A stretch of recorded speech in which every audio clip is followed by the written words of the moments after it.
خزانے کا راز۔ ایک نوجوان لڑکی کا نام عائشہ تھا۔ عائشہ ایک چھوٹے سے گاؤں میں رہتی تھی جہاں اسے پرانے خزانے کی کہانیاں سننے کا بہت شوق تھا۔ ہر شام جب سورج غروب ہوتا وہ اپنی دادی کے پاس بیٹھ جاتی اور دادی سے مختلف کہانیاں سننے کی درخواست کرتی۔ دادی ہر بار نئے خزانے کی کہانی سناتی، خاص طور پر اس قلعے کے بارے میں جو گاؤں کے قریب تھا۔ دادی نے ایک دن کہا، عائشہ، یہ قلعہ بہت قدیم ہے، کہتے ہیں کہ وہاں ایک خزانہ دفن ہے، لیکن اسے تلاش کرنا آسان نہیں۔ عائشہ کے دل میں اس خزانے کے بارے میں تجسس بڑھنے لگا۔ وہ خواب دیکھتی کہ وہ ایک دن اس خزانے کو تلاش کرے گی۔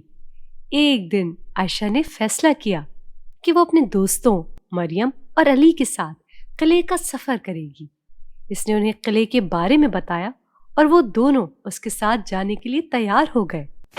انہوں نے اپنا سامان باندھا اور صبح سویرے قلعے کی طرف روانہ ہو گئے۔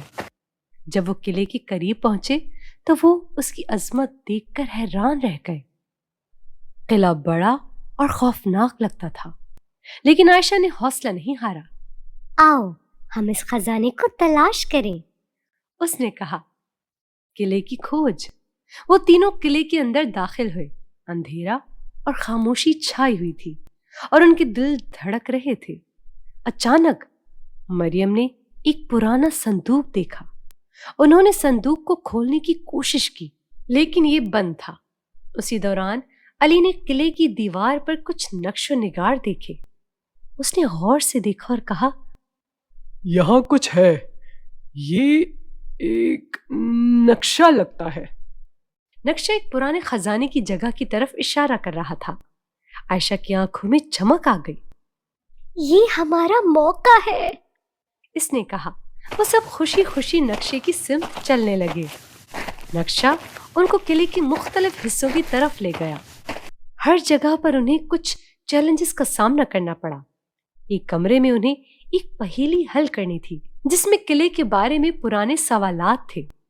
عائشہ نے اپنی پڑھائی کا استعمال کرتے ہوئے سوالات کے جواب دیے اور وہ کامیاب ہو گئے۔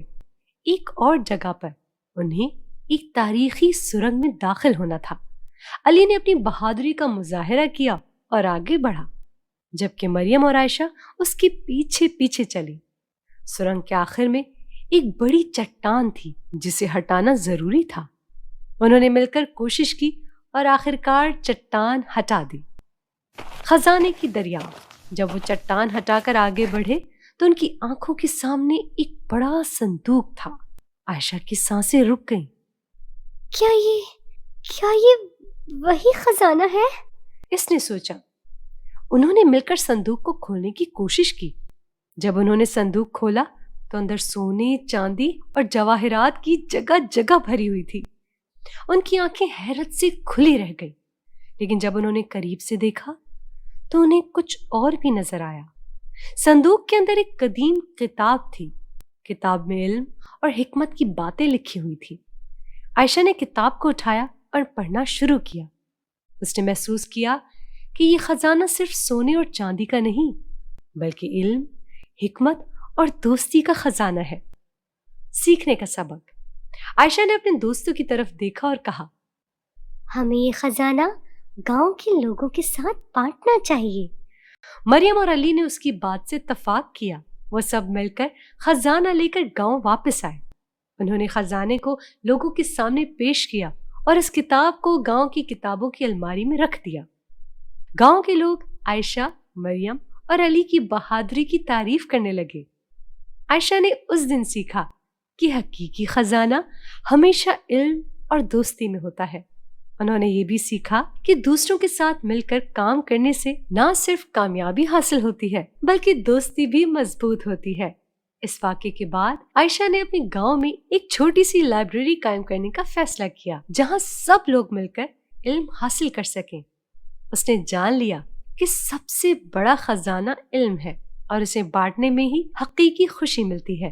اس طرح عائشہ اور اس کے دوستوں کی کہانی صرف ایک خزانے کی تلاش نہیں تھی بلکہ ایک سبق بھی تھا کہ علم اور دوستی کا خزانہ سب سے بڑا ہوتا ہے۔